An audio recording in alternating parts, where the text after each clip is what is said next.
সন্তানের হাতে মোবাইল দিয়েছ, এর থেকে একটা ছুরি ডাইরেক্ট দিলেই তো লাভ হয়ে যাইতো। সন্তান তো কৌশলে নিজেরে হত্যা করতেছে, ছুরি দিয়া ডাইরেক্ট জবাই কর। ও আম্মা জানেরা, আব্বা জানেরা, কেমনে বুঝাইলে বুঝবেন?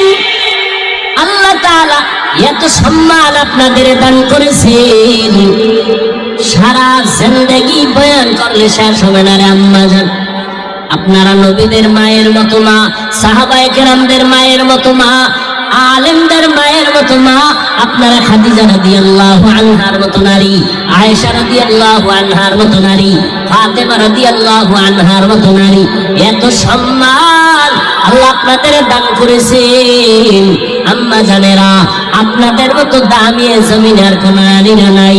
আরে আম্মা জান, এই দুনিয়াতে যত ভালো ভালো সন্তান সব আপনাদের অবদান। এসপি সাহেবের ব্যবহার ভালো, ডিসি সাহেবের ব্যবহার ভালো, চেয়ারম্যানের ব্যবহার ভালো, ওসি সাহেবের ব্যবহার ভালো। আল্লাহর কসম, এই ভালো তাদের ব্যক্তিগত বাহাদুরি না, সব হলো মায়ের অবদান। আমি হাফিজুর রহমান 12 বছর বয়ান কইরা যে এসপি সাহেবরে লাইনে আনতে পারি না, ওই এসপি সাহেবকে মাত্র 1 মিনিটের বয়ানে আম্মাজান লাইনে আইনা নিছেন। বলে কেমনে? এসপি সাহেব খোলায় চাকরিতে আসছেন, নতুন এসপি হইয়া চেয়ারে বসছেন, দিলটা শান্ত। এখন তার অর্ডারে সবাই দৌড়ায়, স্যার স্যার বলে, কত সম্মান। 1 সপ্তাহ ছুটি নিয়া আম্মাজানের দোয়ার জন্য বাড়ি গেলেন। যেদিন চলে আসবেন, আম্মাজান সন্তান তারে খানার টেবিলে বসাইয়া ডাক দিয়া কয়, বাবা আমি কোন দিন মরে যাব জানা নাই, আমি খানার টেবিলে তোরে একটা উপদেশ দিতে চাই, মানবিনি বল। আম্মা জান, গলায় ছুরি লাগবে, আপনার অবদান আমি অস্বীকার করব না। এবার বলে, বাবা আল্লাহ সম্মানের চেয়ারে বসাইছেন, ভালো করে শুনো, ওই সম্মানের চেয়ারে বৈশা কোনোদিন মিথ্যা কথা বলবা না, গরিবের উপরে কোনোদিন জুলুম করবা না, হারাম টাকা হাত দিয়া ধরবা না। এবার সন্তানকে, আম্মা জান জীবন চলে যাবে, আমি আপনার 3টা কথা অবশ্যই রক্ষা করব। মিথ্যা কথা বলবো না, গরিবের উপরে জুলুম করব না, আমার হাত দিয়া হারাম টাকা ধরবো না। মায়ের দোয়া নিয়ে আশীর্বাদ নিয়ে চলে গেল। চেয়ারে বসছি, হঠাৎ এক গরিব এসে কয়, স্যার এক বড় লোক আমার জায়গা নিয়ে জুলুম করতেছে। মায়ের বয়ানটা মাথার মধ্যে ঘুরতেছে। গরিবের ডাক দিয়া কয়, কোনো টেনশন করবা না, আমি লোক পাঠাইতেছি, খরচ লাগবে না, আমার পকেটের টাকাও যদি লাগে আমি তোমার ইনসাফের সাথে বিচার করে দিব। এবার গরিব তার থেকে ইনসাফের বিচার পাইল। হঠাৎ করে 2 দিন পরে রাতের আধারে বড় লোক টাকার বস্তা নিয়া এসপি সাহেব রে কয়, স্যার কত 1 বস্তা দিলাম, আরো কত লাগবে বলেন। এসপি সাহেব স্যারকে এসপি কয়, পুলিশ নিয়ে রে তাড়াতাড়ি অ্যারেস্ট কর, আমাকে হারাম টাকার লোক কেন দেখাইলো? অবশ্যই ওর মধ্যে 2 নাম্বারই আছে, আমি এসপির চেয়ারে যতদিন থাকবো 2 নাম্বারই করবো না। এই এসপি সাহেব রে আমি মাওলানা বয়ান করে এত কন্ট্রোলে আনতে পারি নাই, আম্মা জানের অবদানে এত কন্ট্রোলে আসছে। এই জন্যই যত ভালো কও সব হলো মায়ের অবদান।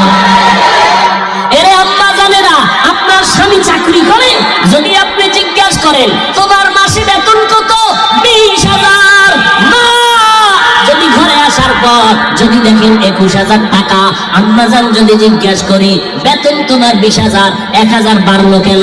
এইবার স্বামী প্রথমবারে বলল, এটা আমার অন্য লাইনের একটা টাকা, আমি একজন থেকে আমারে হাদিয়া দিছে, নিয়ে নিল।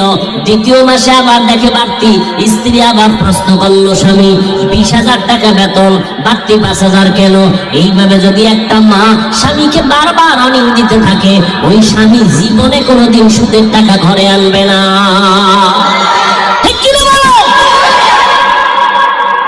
স্কুলে যায় সন্তান, সকাল 8টায় গেল, বিকাল 4টায় চলে আসবে। 4টার সময় সন্তান আসে নাই, 1 ঘন্টা দেরি হয়েছে। আম্মাজান কানের গোড়ায় হাত দিয়া বাচ্চাটারে যদি জিগায় 4টার সময় ঘরে আসবি, 2 ঘন্টা দেরি হলো কেন? একদিন কাল 2টা জিগাইব, পরের দিন যদি আবার দেরি হয় আবার 2টা থাপ্পড় লাগায় দিবে। আম্মাজান যদি এতটুকু সতর্ক হইয়া সন্তানকে লালন করে, কোন সন্তান আর কোনদিন নারীদের সাথে অবৈধভাবে সময় দিতে পারবে না। আম্মাজানের এত অবদান,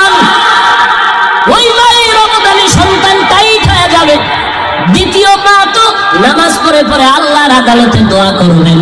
ও আল্লাহর বান্দারা, বলতেছিলাম একটা ঘটনা মনে আসেনি? ছোট ভাই বিবাহ করে বড় ভাইয়ের জন্য প্রস্তাব দিল।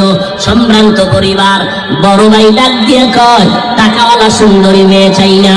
এবার কয়, ভাইজান কষ্ট করে মেয়েটারে বের করলাম, সংসার করার জন্য বাড়িটা বের করলাম, তুমি এই মাইয়াও চাও না তো কেমন মাইয়া চাও?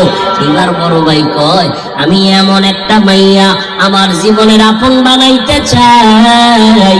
আল্লাহকে সাক্ষী রেখে বলছি, যেই স্ত্রীটা আমার ঘরে আইসা আমার হাত ধইরা আমাকে জান্নাতের মধ্যে ঢুকাইয়া দিবে, এমন একটা বিবি আমার আপন হতে চাই, আমার আপন করতে চাই। এমন মেয়ে আমার ঘরে আসার পরে আমার সন্তানকে এমন আদর্শওয়ালা বানাবে, যে আদর্শ দ্বারা অন্ধকার সমাজকে আলোকিত করবে। ছোট ভাই কয়, এমন মাইয়াও নাই, তোর কপালে বিয়েও নেই। বড় ভাই কইল, শোন, আল্লাহর কসম, যদি আমার দিলের নিয়তটা বিশুদ্ধ হয়, যদি আমার নিয়তটা খাঁটি হয়, একদিন পরে যদি হয়, আমার মালিক আমার দিলের তামান্না পূরণ করবে। যুবকেরা ধৈর্য নেই, বিয়ার বয়স হয় নাই, 10টা মাইয়ার জীবনের উপর আক্রমণ করছো, তোর কপালে বিয়া নাই। যদি থাকে, বউ আসবে না, জল্লাদ আসবে। জল্লাদ, এক জল্লাদ তোর জুতা দিয়া বাইরে 10 মাইয়ার জাল মিটাবে, লেখা রাখিস। কত ধানে কত চাল টের পাবি সেদিন, পাপে ছাড়ে না, লেখা রাখ, লিখা। আর এর পেছনে মা বাবারও দুর্বলতা কিছু আছে, আল্লাহ হেদায়েত দান করুন। এ যুবক, পাও দুইটা ধরলে কি লাইনে আসবি বল?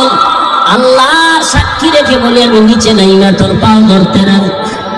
তুমিও মুসলমান, আমিও মুসলমান, তোমার ধর্ম আমার ধর্ম এক না, আলাদা। তোমার আল্লাহ আমার আল্লাহ, তোমার নবী আমার নবী, তোমার কাবা আমার কাবা, তোমার কোরআন আমার কোরআন, তোমার কালেমা আমার কালেমা, সব এক। দুনিয়াতে আসছি এক, বিদায় হব, কাফনের সংখ্যা 3টা হবে, তাও এক, তবে কালার হবে আলাদা। না এক, কি কালার হবে? লেখা থাকবে, এটা বড় হুজুরের লাশের কাফন, সব একাকার হয়ে যাবে। আজকে বক্তা হইয়া ভাব দেখাইতেছি, কাফনের প্যাকেট হয়ে গেলে সব ভাব শেষ। কে চেয়ারম্যান, কে এমপি, কে মন্ত্রী, কে ডাক্তার, কে রোগী, কে ইমাম, কে মুক্তাদি, কে বক্তা, কে শ্রোতা, সব ভাব শেষ। সব সাদা কাফনে একাকার হয়ে যাবে। তোমার আমার আল্লাহ এক, নবী এক, কোরআন এক, কাবা এক, ধর্ম এক, কালেমাটাও এক। কিন্তু দুঃখ, আমি টুপি মাথায় না দিলে শরম পাই, আর টুপি তুমি মাথায় দিলে লজ্জা পাও। তুমি কেমন মুসলমান? আমি দাড়ি কাটতে লজ্জা পাই, তুমি দাড়ি রাখতে লজ্জা পাও। আমি পর্দা না করলে লজ্জা লাগে, তুমি পর্দা করতে লজ্জা পাও। আমি মসজিদে ঢুকতে শান্তি পাই, তুমি মসজিদে ঢুকতে বড় লজ্জা পাও। তুমি কেমন মুসলমান? অযুবক, কয়দিন আর বাহাদুরি করবা? আমার ভাইজান দোয়া চাইছেন নদী ভাঙ্গন এলাকা, আল্লাহ যদি একটা সেকেন্ডের অর্ডার দেয়, এই বঙ্গোপসাগর গরম হয়ে যা, ভোলা দ্বীপটাকে সব ধ্বংস করে ফেল, 1 মিনিট লাগবে নাকি? আমার মাওলার কুদরত, 1 মিনিটও লাগবে না রে বাবা। শরীয়তপুর একটা জেলা, ওখানে নড়িয়া থানায় কয়েক মাস আগে বাড়ি শুদ্ধ গ্রাম সব পানির তলে চলে গেছে। আল্লাহ দেখাইতেছে, তুমি ভোলার মানুষ, তোমাকেও গ্রাম শুদ্ধ দেখবা, ঘুমের মধ্যে বাড়ি ঘর সব পানিতে নিয়ে গেছে। ধর বলারও টাইম পাবা না রে বাবা, এমন একটা দিন নাই, মরণের খবর নাই। ও যুবক, প্রতিজ্ঞাবদ্ধ হও। আমি তোমাকে এতক্ষণ যে চিল্লাইয়া বয়ান করলাম, একবারও কিন্তু বলি নাই আমি পাস করলি তুমি মাথায় দে নাইলে গুনাহ হবে, কওমি মাদ্রাসায় পড়না হয় গুনাহ হবে, একবারও বলি নাই। তাবলীগ না করলে গুনাহ হবে, একবারও বলি নাই। পীরের কাছে না গেলে গুনাহ হবে, একবারও বলি নাই। বরং বাবা এটাও কিন্তু বলি নাই, স্কুল ছাড়ো, কলেজ ছাড়ো, আমগো মতো হুজুর হও, একবারও বলি নাই, বরং তুমি বিসমিল্লাহ, কলেজে পড়ো আলহামদুলিল্লাহ, চাকরি করো আলহামদুলিল্লাহ, ব্যবসা করো আলহামদুলিল্লাহ, ওখানে থেকেই তুমি চলো। তবে নবীর স্লোগান মোহাব্বত ছাড়বা না, আল্লাহর গোলামি বন্ধ করবা না, 5 বেলার নামাজ পড়ো, মা বাবার দোয়া দিয়ে সামনে আগাও, মা বাবার দোয়া ছাড়া আগাইতে পারবা না। ওই বড় ভাই ডাক দিয়ে কয়, ও ছোট ভাই, আমার কপাল যদি ভালো থাকে, আমার নিয়ত যদি খাঁটি হয়, আমি এমন মেয়ে পাবো যেই মেয়ে আমার হাত ধরে আমাকে জান্নাতের মধ্যে ঢুকাবেন। এবার আল্লাহর কাছে দোয়াও করতেছেন, দোয়া করা লাগবে না? দোয়াও করতেছেন। এই যুবকেরা, আল্লাহর কাছে দোয়া করবা নামাজ পড়ে, আল্লাহ একটা নেককারিনী মহিলা দিও কোরআন পড়ার মাধ্যমে, যেই বিবি আমার ঘরে আসলে আমার কামাই রুজিতে বরকত হয়ে যাবে, আল্লাহ নেককার সন্তান আসবে, আমার ফুলের বাগানটা সাজানো হবে, বিনিময়ে জান্নাত পরকালে পাবো, এমন একটা মেয়ে চাই। ও আল্লাহ, এমন মেয়ে দিও না যেই মেয়ের দ্বারা আমার দুনিয়া অশান্তি হবে, জাহান্নাম হবে পরিণাম ফল। আল্লাহর বান্দা দোয়া করতেছেন, হঠাৎ খবর আসছে এলাকার বাইরে এক গ্রামে একজন আল্লাহওয়ালা আসেন মাঝে মাঝে, আইসা এলাকাবাসীর জন্য দোয়া করে চলে যান, 2-1 দিন থাকেন। বড় ভাই খবর পাইয়া দৌড়াইয়া চলে গেলেন ওই আল্লাহর ওলির কাছে, যাইয়া ফজরের সময় নামাজ পড়ে বলে, হুজুর আমার জন্য দোয়া করেন, আল্লাহ পাক রব্বুল আলামিন যেন নেকের উপরে হেদায়েতের উপরে রাখেন। হুজুর বলে, বাবা বিয়া করছুনি? বলে, না করি নাই। বয়স কত? এত। সীমানা পাড়ায় গেল, এখনো কেন বিয়া করো না? হুজুর আমি এমন মাইয়া খুঁজি পাই না। এমন মাইয়া কেমন মেয়ে চাও? বলে, এমন একটা মেয়ে চাই যেই মেয়েটা আমার হাত ধরে আমাকে জান্নাতের মধ্যে ঢুকায় দিবে। এই কথা বলতে না বলতে হঠাৎ মসজিদের বাহির থেকে একটা সালামের আওয়াজ আসলো, কচি কণ্ঠে ছোট আওয়াজে একটা যুবতী মেয়ে সালাম দিল, ওয়ালাইকুম আসসালাম। হুজুর আমি এক কন্যা সন্তান, কোথায় বাড়ি ঘর? বলে, এই এলাকায় আমার ঘর। কেন আসছেন আপনি ফজরের সময় নামাজের টাইমে? বলে, আমার আব্বা জান বহুদিন ধরে ঘরে অসুস্থ, একটু দোয়া করবেন, আল্লাহ যেন আমার আব্বা জানকে সুস্থতার নিয়ামত দান করেন। আর দোয়া চাই, আল্লাহ যদি আমার আব্বা জানকে নিয়ে যান, ঈমানের সাথে যেন বিদায় দেওয়ার তৌফিক দান করেন। এই মা, তোমার বিয়া হয়েছে কিনা? বলে, না হয় নাই। বয়স কত? বলে, এত। এখনো কেন বিয়া হয় না? মেয়েটা জানালার বাহির থেকে পর্দা রক্ষার্থে বলতেছে, হুজুর আমি আল্লাহর কাছে নামাজ পড়ে দোয়া করি, জীবনে একটা স্বামী চাই, স্বামী তো জীবনে এক ঝকিত হয়ে যাবে। যুবক এইবার বড় ভাই ডাক দিয়ে কয়, হুজুর আমিও যেই কথা বললাম আমার মনের মতো না জানি এই মেয়েটা হয়ে গেল, আপনি মাঝখানে থাইকা একটু প্রস্তাব দিয়া বিবাহের ব্যবস্থা করাইয়া দেন। হুজুর খবর নিলেন, ফ্যামিলি বড় গরিব। আল্লাহর বান্দা বলে, আমার গরিব দেখার দরকার নাই, ধনী বানানের মালিক আল্লাহ, গরিব বানানের মালিক আল্লাহ। আমি একটা জান্নাতি মেয়ে চাই আমার জীবনের আপন। প্রস্তাব হয়ে গেল, বিবাহের বন্ধনে আবদ্ধ হয়ে গেল। এবার দুইজন স্বামী আর স্ত্রী জান্নাতের জীবন যাপন শুরু করলেন। কাজ করেন, নামাজ পড়েন, একত্রে সারা রাত ঘুমায় না, দুইজনে যায় নামাজে বসে আল্লাহর দরবারে কান্না করেন, রব্বি হাবলি মিন লাদুনকা যুররিয়াতান তাইয়্যিবাতান ইন্নাকা সামিউদ দুআ। ও আল্লাহ, নেককার সন্তান তুমি আমাকে দাও। এই দোয়া করা লাগবে না? লাগবে না। নেককার সন্তান দাও।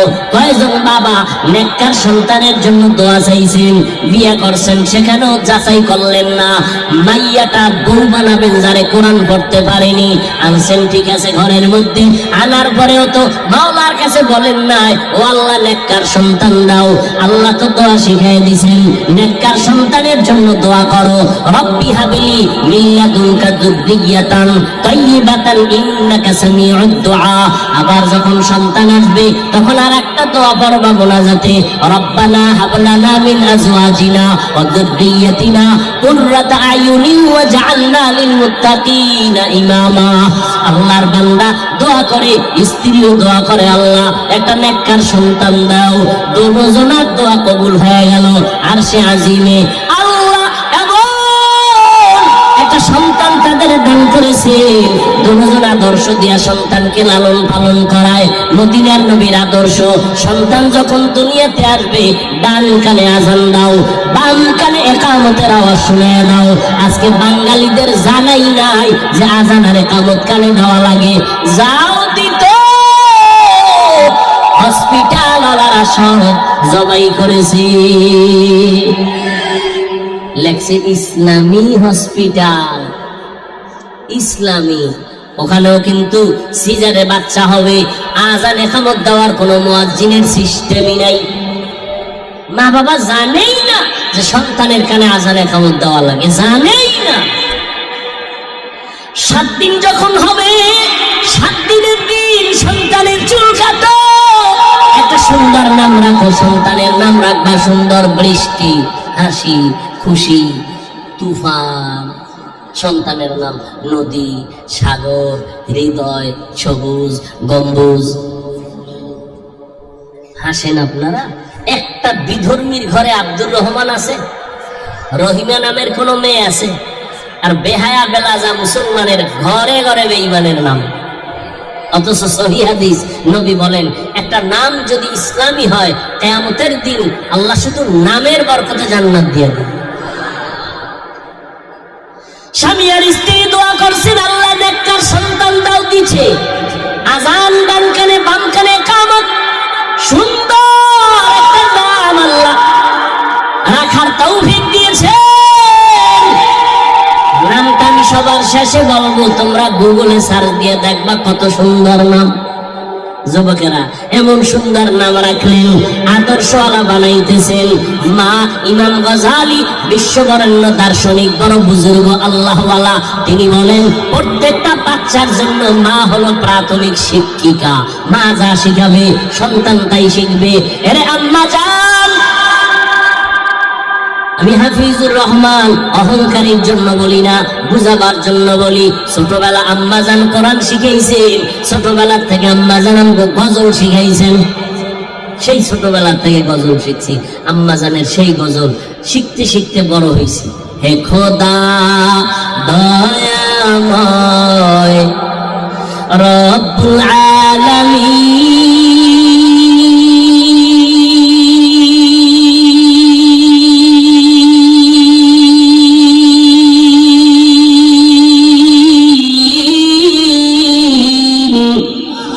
জীবনে মারলে ভাই কি হবে সেই দিন। হে খোদা ধরাতে আসিয়াজি বড়ই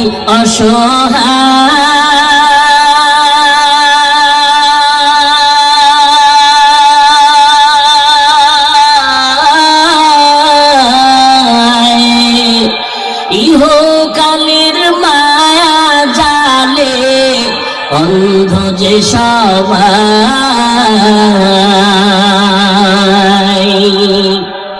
দাও হেদায়াত মুক্তি দাতা, দাও হেদায়াত মুক্তি দাতা, গফুরুর রহিম।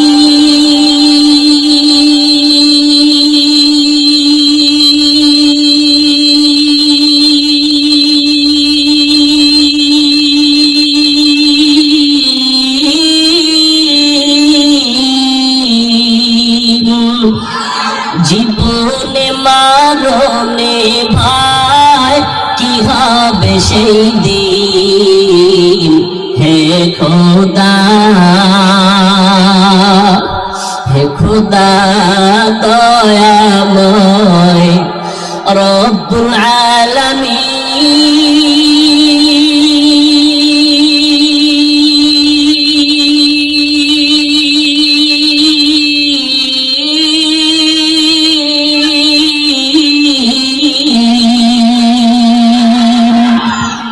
জীবনে মরণে ভয় কি হবে সেই দিন।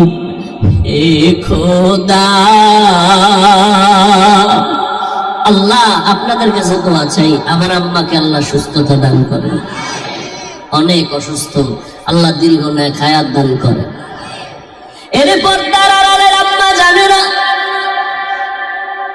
ইমাম গজালি বলেন সব বাচ্চাদের জন্য মা হলো প্রাথমিক শিক্ষিকা। যেই মা নামাজি দেখবেন ওই ছোট্ট বাচ্চা মা যখন আজান শুনে অজু করে, বাচ্চা অজু বানায়। দেখছেন নি কারবার, বাচ্চাটা অজু বানায়। মা অজু বানাইতে গিয়া চেহারাটা ধোয়, বাচ্চা তো বুঝে না, পুরা গোসল কইরা ফেলায়। মুখ ধুইতে গিয়া জামা ভিজায় ফেলাইছে। আম্মা জান যায় নামাজ বিছাইয়া নামাজের মুসাল্লায় দাঁড়াইছে। ছোট্ট বাচ্চাটাও গিয়া মায়ের কাছে কিনারায় দাঁড়াইছে। আম্মা জান বুকে হাত দিতে সূরা ফাতিহা পড়ে ঠোঁট নাড়ায়। বাচ্চা তো বুঝে না মা কি করে, বাচ্চাটাও মায়ের ঠোঁটের দিয়ে তাকায় তাকায়াও ঠোঁট নাড়ায়। আম্মা জান যখন রুকুর মধ্যে যায়, বাচ্চাটাও রুকুর ভিতরে যায়। আম্মা জান যখন সিজদায় গেল, বাচ্চাটাও সিজদায় চলে গেল। আম্মা জান নাক আর কপাল ঠেকাইয়া সিজদা করল, কিন্তু বাচ্চাটা গাল মাটিতে লাগায় মায়ের মুখের দিকে তাকায় আছে। দেখে মা ঠোঁট নাড়ায়, বাচ্চাটাও ঠোঁট নাড়ায়। আমার আল্লাহর কুদরতি অন্তরে মায়ার মোহাব্বতের জোশ। আল্লাহ ডেকে বলেন ফেরেশতা তাকায় দেখ, ওই শিশু বাচ্চাটা ঠোঁট নাড়ায় কেন? বলে আল্লাহ বাচ্চা ঠোঁট নাড়ায় এজন্য, মা ঠোঁট নাড়ায় এজন্য বাচ্চাও নাড়ায়। বলে ওর মা কি কয়? বলে ওর মা বলে সুবহানা রাব্বিয়াল আলা। আল্লাহ কয় লেখ, এই বাচ্চাও বলে সুবহানা রাব্বিয়াল আলা। এই বাচ্চার তো কোনো আমলনামা নাই, এই বাচ্চার সওয়াবগুলো মায়ের আমলনামায় লিখে দাও। ও পর্দার আড়ালের আম্মা জান, আল্লাহ সন্তান দিয়েছেন, ওই সন্তানকে আদর্শ মানুষ বানাইয়েন।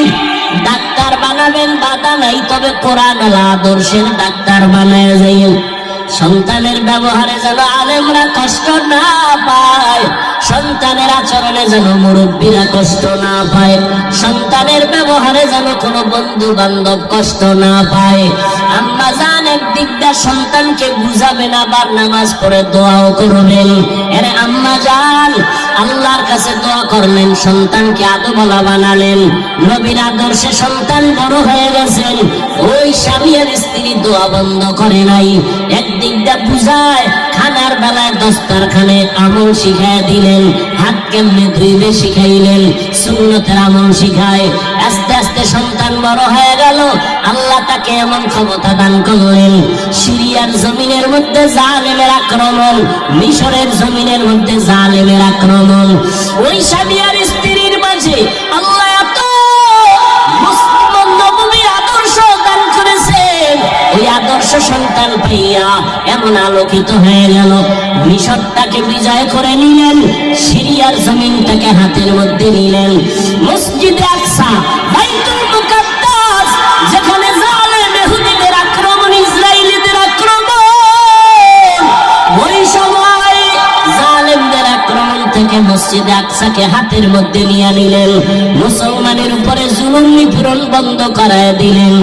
এই স্বর্ণের অক্ষরে তার নাম ইতিহাসের পাতায় লেখা। এমন একটা সন্তান, এমন মা, এমন বাবার মাধ্যমে দুনিয়াতে আসছেন, যেই সন্তানের আদর্শে মিশর এবং সিরিয়া বাইতুল মুকাদ্দাস হাতের মধ্যে চলে আসলো। মুসলমানের বিজয়ের স্লোগান। ওই সন্তানের কেউ না, ইতিহাসের পৃষ্ঠায় গুগলের মধ্যে নাম লিখে সার্চ দাও, ওই বান্দা সুলতান সালাউদ্দিন আইয়ুবী রাহমাতুল্লাহি আলাইহি। এমন মায়ের সন্তান, এমন বাবার সন্তান সুলতান সালাউদ্দিন আইয়ুবী। মিশর হাতে নিয়েছেন, সিরিয়া হাতে নিয়েছেন, বাইতুল মুকাদ্দাস হস্তগত করেছেন। জালিমদের দাস দাঁত ভেঙে দিয়েছেন। সালাউদ্দিন আইয়ুবী ইতিহাস এত সুন্দর, এই সন্তান মা বাবার অবদানের কারণে এত সম্মান, এত অর্জন, এত সুনাম।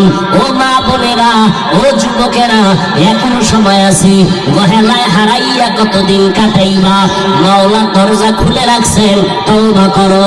ও আল্লাহ, আমি তো সালাউদ্দিন আইয়ুবী না, তবে তুমি তো সালাউদ্দিন আইয়ুবীর মালিক, তুমি আমাকেও তো পারো। আমি আজকে থেকে তওবা করে নিলাম। জীবনে মায়ের কথা অমান্য করেছি, মা বাবাকে কষ্ট দিয়েছি, আলেম ওলামার বিরোধিতা করেছি। আমার বিরোধিতার দ্বারা আলেমদের ক্ষতি তো হয় নাই, বরং আমার নিজের ক্ষতি হয়ে গেল। আলেমদের বর্দা আমি নিজে ধ্বংস হয়ে যাচ্ছি। ও আল্লাহ, শয়তানের ধোকায় পড়ে অপরাধ করেছি, আজ থেকে তওবা করতে চাই। মরিয়া গেলে যাব, হায়াতের মালিক আল্লাহ, ইজ্জতের মালিক আল্লাহ। জীবনে আর নামাজ ছাড়ব না, স্কুলে পড়ি, কলেজে পড়ি, আর নবীর তরিকার বাইরে চলবো না। আলেম ওলামাদের বিরোধিতা করবো না, মা বাবার সাথে বেয়াদবি করবো না। ওই মা বাবার দোয়া নিয়া সামনে আগাই ওরে যুবক। মা বাবার দোয়া ছাড়া আমি বান্দা চেয়ারে বসতে পারি নাই। মা বাবার দোয়া ছাড়া তুমিও পরীক্ষায় নাম্বার পাও নাই। মা বাবার দোয়া ছাড়া তুমি সম্মানের চেয়ারে বসতে পারো নাই। আল্লাহর কাছে বিনয়ের সাথে তওবা করো। তবে এটাও সত্য কথা, আবু জাহাল নবীরে দেখলো, বয়ান শুনলো, কালেমা পড়ে নাই। আর ওমরের মতো বান্দা তরবারি নিয়ে নবীর কল্লা কাটতে এসে মুসলমান হয়ে গেল। এই জমিনে যদিও আবু জাহাল নাই, তবে আবু জাহালের মতো শক্ত অন্তরালা মানুষ আছে। হাজারো বয়ানে দিনটা নরম হবে না, তওবা করবে না। আবার একদল মানুষ ওমরের মেজাজওয়ালা তাহলে ঢুকবে, হঠাৎ করে মরণের কথা স্মরণ হবে, কবরের আযাবের কথা স্মরণ হলে কান্না করে করে একা একা বলবে, আল্লাহ, জীবনে আর গুনাহ করব না, নামাজ ছাড়ব না, দাড়ি কাটবো না, মা বাবাকে কষ্ট দিব না, নবীর তরিকার বাইরে চলবো না, রহমতের নবীর আদর্শ অনুযায়ী চলবো। আল্লাহ, তুমি আমাকে মাফ করে দাও। আল্লাহ একটা সেকেন্ডের মাধ্যমে বান্দার তওবা কবুল করে জীবনের সব গুনাহ মাফ করে দিবেন। ও এলাকার মা বোনেরা, ও যুবকেরা, ও বৃদ্ধ বাবাজি, অনেকে মনে মনে ভাবতেছেন এটা কেমনে সম্ভব। আপনাদের মতো কত বান্দা জীবনে মাদ্রাসায় পড়ে নাই, স্কুল কলেজে পড়ে 5 বেলার নামাজ পড়ে, আপনি কেন পারবেন না? রাস্তায় গাড়ি চালায় যুবক, নামাজ ছাড়ে না, নদীর মধ্যে মাছ ধরে, নামাজ ছাড়ে না, কৃষি কাজ করে, নামাজ বাদ দেয় না, আপনি কেন পারবেন না? ও বুড়া বাবাজিরা, আপনাদের মতো কত বুড়া লাঠি হাতে নিয়ে মসজিদে গিয়া 5 ওয়াক্ত নামাজ পড়ে, আপনারা কেন পারবেন না? এরে আম্মা জান, আপনার মতো কত মা ঘরের মধ্যে থাইকা স্বামীর মাল হেফাজত করে, সন্তান আদর্শওয়ালা বানায়, নামাজ পড়ে, দোয়া করে, তাহাজ্জুদ পড়ে, আপনি মা কেন পারবেন না? হেদায়েতের মালিক আমার আল্লাহ, আল্লাহর কাছে তওবা করেন। ও যুবতী বোনেরা, আপনাদের মতো কত বোন স্কুল কলেজে পড়ে মোবাইলে অযথা সময় কাটায় না, যুবকের সাথে সময় ব্যয় করে না, নামাজ পড়ে, লেখাপড়া করে, নিজের সতীত্ব চরিত্র হেফাজত করে। জীবনে প্রত্যেকটা মানুষের অমূল্য সম্পদের নাম হলো সুন্দর চরিত্র। যার চরিত্র খারাপ, ওর টাকা থাকলেও মানুষ চায় না, ওর কিছুই মানুষ দেখতে চায় না। কেন? তার চরিত্র ভালো না। অতএব ও বোনেরা, ও আম্মা জানেরা, ও যুবকেরা, আজকে থেকে চরিত্র সুন্দর করেন, পিছনের গুনাহ থেকে তওবা করেন, মনে মনে আল্লাহকে একটু বলতে থাকেন। আল্লাহরে বলেন, আল্লাহ, জীবন চলে গেল, আর নামাজ ছাড়বো না, দাড়ি কাটবো না, মা বাবাকে কষ্ট দিব না, ওলামায়ে কেরামের বিরোধিতা করব না, দেশের বিরুদ্ধে, জাতির বিরুদ্ধে ষড়যন্ত্র করব না। তওবা করার মতো যদি নিয়ত হয়, অন্তরে যদি মুনাফিকি দুর্বলতা না থাকে, খাঁটি তওবার নিয়ত যাদের আছে, দুটো হাত আমার আল্লাহকে দেখাইয়া দেন। আয় আল্লাহ, হাতগুলো কবুল করে নেন, তওবা কবুল করে নেন, তওবার উপরে মজবুত হইয়া চলার মতো তৌফিক দান করেন। আমিন।